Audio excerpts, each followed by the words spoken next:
1000 और 1500 के बजट में बेस्ट गेमिंग ईयरफोन्स ढूंढने मैं निकल पड़ा Amazon पर और ऑर्डर कर दिए 4 top rated gaming earphones पीट्रॉन Z, bolt Z25, bolt Z40 और विंग्स 850। सबकी टेस्टिंग मैंने कर ली है और आज कंपैरिजन करेंगे चारों का और देखेंगे कि गेमिंग के लिए सबसे सस्ता और सबसे तगड़ा गेमिंग TWS कौन सा है। पर एक सबसे इंपॉर्टेंट चीज है लेटेंसी। गेमिंग के लिए जब भी आप कोई भी ऑडियो डिवाइस खरीद रहे हो, ईयरफोन्स खरीद रहे हो, हेडफोन्स खरीद रहे हो, तो भाई लेटेंसी का आपको सबसे ज्यादा ध्यान रखना है। अब जो भी अच्छे वाले गेमिंग ईयरफोन्स या हेडफोन्स होते हैं ना, उसमें साफ साफ मेंशन्ड होता है कि लेटेंसी कितनी है। पर भाई ये लेटेंसी का मतलब क्या होता है? तो सिंपल भाषा में जब आप गोली मारते हो उसकी कितनी देर बाद आपको गोली की आवाज सुनाई देगी, उसको हम लेटेंसी बोलते हैं। और इसका नंबर जितना कम रहता है उतना बेस्ट रहता है। अब भाई दो टाइप के गेमर्स होते हैं, कैजुअल गेमर्स और कॉम्पिटिटिव गेमर्स। आप इनमें से किसी भी कैटेगरी में हो, हमें लेटेंसी कम से कम चाहिए। जैसे आप देखोगे 40 ms, 50 ms, 60 ms लिखा रहता है डब्बों पर। अब मोस्टली ये लेटेंसी जो है डब्बे पे लिखी रहती है या Amazon की डिस्क्रिप्शन में आपको मिल जाती है 40 ms, 50 ms, 60 ms। पर एक चीज से आपको दूर रहना है, वो है low latency, ultra low latency. अब कंपनीज ये डब्बों पे छाप तो देती है, बट फिर आपको गेमिंग के टाइम काफी दिक्कत आती है, क्योंकि अब कंपनी ने बोल तो दिया है कि लो लेटेंसी है, अल्ट्रा लो लेटेंसी है, पर कितनी है वो तो हमें पता ही नहीं है। तो जब भी गेमिंग के लिए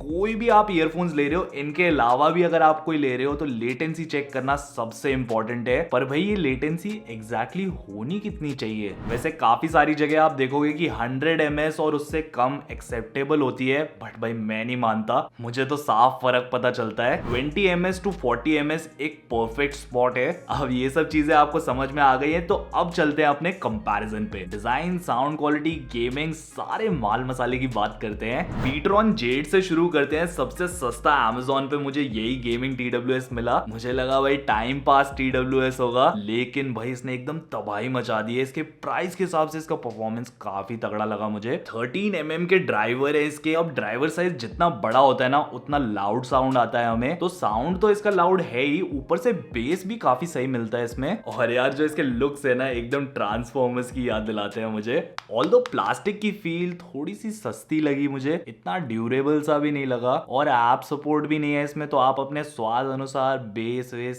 सेट नहीं कर सकते। और डिफॉल्ट साउंड में बेस थोड़ा सा ज्यादा फील होता है इसका, बट ओवरऑल प्राइस के हिसाब से इसका साउंड A1 है। और यार बेस्ट चीज, इसमें लेटेंसी 40 ms देखने को मिलती है हमें। और जैसा मैंने आपको बताया था, 40 ms एक स्वीट स्पॉट है लेटेंसी के लिए, ना कम ना ज्यादा। एकदम आप गन फायर करोगे और आपको ऑलमोस्ट उसी टाइम पे सुनाई देगी आवाज। मैंने खुद पूरे 2 घंटे के लिए इस पे गेमिंग करी और सच में भाई लेटेंसी मुझे काफी कम फील हुई। मैं खुद काफी ज्यादा सरप्राइज था कि यार इतने सस्ते प्राइस में कम लेटेंसी भी है, बेस भी काफी अच्छा फील हो रहा है। बस वही बिल्ड क्वालिटी वाला सीन है थोड़ा सा, पर प्राइस टू परफॉर्मेंस रेशियो इसका काफी तगड़ा है। एक तो इसके ड्राइवर्स 13 mm के हैं, तो लाउड साउंड रहता है, और लेटेंसी कम है, तो गेमिंग में भी मजा आता है। अब चलते हैं बोल्ट पे। तो बोल्ट Z25 का लुक तो एकदम बेसिक सा है, कुछ फैंसी आपको यहाँ पे नहीं देखेगा, पर सबसे ज्यादा कॉम्पैक्ट और हैंडी चारों में से यही था। थोड़ी सी एक्स्ट्रा ग्रिप के लिए यहाँ पे लाइनिंग वाला पैटर्न भी दे रखा है। बाकी जो बैटरी इंडिकेटर है वो भी इसका सबसे डिटेल्ड है, चारों LED दिखती है यहाँ पे। और कॉम्पैक्ट होने के चलते इसका वन हैंड ओपनिंग फील सबसे ज्यादा इजी है। बाकी पीट्रॉन का भी ठीक था, बट इसमें है ना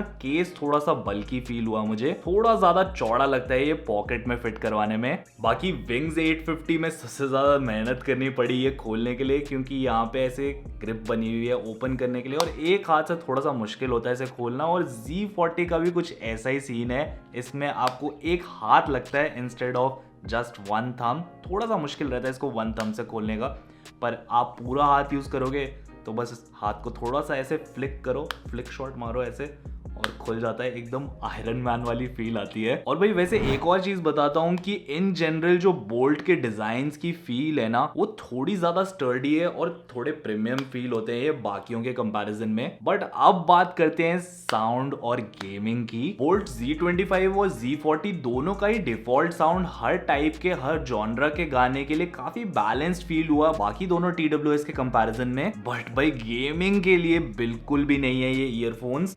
अब इनके डब्बों पे तो लिखा हुआ है अल्ट्रा लो लेटेंसी, पर ऐसा कोई फंक्शन नहीं दिखा मेरे को टैप करने वाला जिससे गेमिंग मोड ऑन हो जाए। प्लस इसमें कोई ऐप की कनेक्टिविटी भी नहीं मिलती जिसके अंदर जाके कोई ऑप्शन हो गेमिंग का। अब ऑप्शन पे कैसे क्लिक करोगे, ऐप भी नहीं है और ना टच फंक्शनैलिटी जिससे हम गेमिंग मोड ऑन कर सके। तो भाई गेमिंग के लिए तो मैं आपको बोल्ट के दोनों Z25 और Z40 दोनों में से कोई भी रिकमेंड नहीं कर पाऊंगा। बाकी म्यूजिक और बिल्ड क्वालिटी वाइज तो ये नो डाउट अच्छे हैं। म्यूजिक अगर आपको लाउड पसंद है तो Z40 ले सकते हो क्योंकि इसके ड्राइवर्स बड़े हैं तो लाउड साउंड मिलेगा आपको इसमें। और अगर आपका बजट बहुत ज्यादा टाइट है और म्यूजिक ही सुनना है आपको और ऐप वैप से फर्क नहीं पड़ता तो Z25 आप देख सकते हो। अब ये भी 1200 तक के बजट में आता है और बजट आप हल्का सा बढ़ा ही रहे हो तो विंग्स 850 जरूर चेकआउट करना। मुझे पर्सनली विंग्स 850 का लुक काफी फ्यूचरिस्टिक सा लगा, ऐसे लैम्बोर्गिनी वाला फील आता है सिजर डोर्स का। और मेन चीज है इसका गेमिंग एक्सपीरियंस जो एकदम भयंकर है। लेटेंसी इसकी कम है और ड्राइवर साइज भी 13 mm तो साउंड काफी लाउड रहता है। ऊपर से इसमें ऐप सपोर्ट भी हमें मिलता है जो बाकी के तीनों ही TWS में मिसिंग है। इसकी ऐप के थ्रू आप इजीली अपने स्वाद अनुसार बेस बढ़ा सकते हो या वोकल्स इंक्रीज कर सकते हो, एकदम अपने फील के हिसाब से डिसाइड कर सकते हो कि कैसा साउंड चाहिए आपको।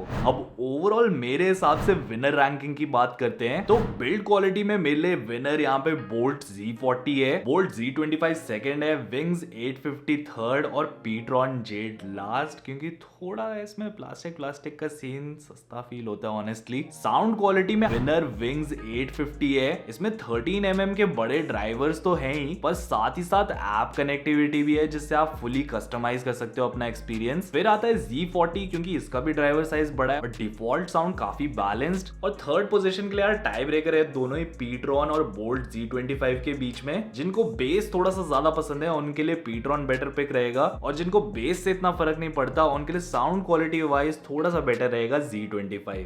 अब बात करते हैं गेमिंग के विनर की तो क्लियरली भाई यहाँ पे मेरे लिए विनर विंग्स 850 है। लेटेंसी भी कम है, ड्राइवर साइज भी बड़ा है, आराम से 2 टैप करके आप गेमिंग मोड भी ऑन कर सकते हो इसमें। फिर आता है पीट्रॉन जेड। अब आपको लगेगा भाई सस्ता सा है इसमें कुछ खास दम नहीं होगा, बट भाई गेमिंग के लिए मैं आपको पहले भी बोला था कि लेटेंसी सबसे ज्यादा इंपॉर्टेंट होती है, जितनी कम होती है उतनी अच्छी रहती है। और यार इसमें लेटेंसी मुझे सच में काफी कम देखने को मिली। बाकी बोल्ट Z40 और Z25 का सीन तो मैंने आपको बता ही दिया था लेटेंसी का। बट अगर हम वैल्यू फॉर मनी की बात करें ना तो यार यहाँ पे पीट्रॉन जेड एकदम आगे निकल जाता है, सबसे सस्ता है, 1000 रुपए से भी कम में देखने को मिलता है। फिर आता है विंग्स 850, थर्ड पोजीशन पे है bolt Z40 and finally Z25। अब ये तो थे मेरे thoughts and experience in earphones के साथ। अगर आप इनमें से कोई सा भी TWS यूज कर रहे हो पर्सनली तो आप अपना एक्सपीरियंस जरूर शेयर करना नीचे कमेंट्स में, बाकी लोगों की भी हेल्प हो जाएगी। और मैं आप लोगों को मिलता हूँ नीचे कमेंट सेक्शन में ही।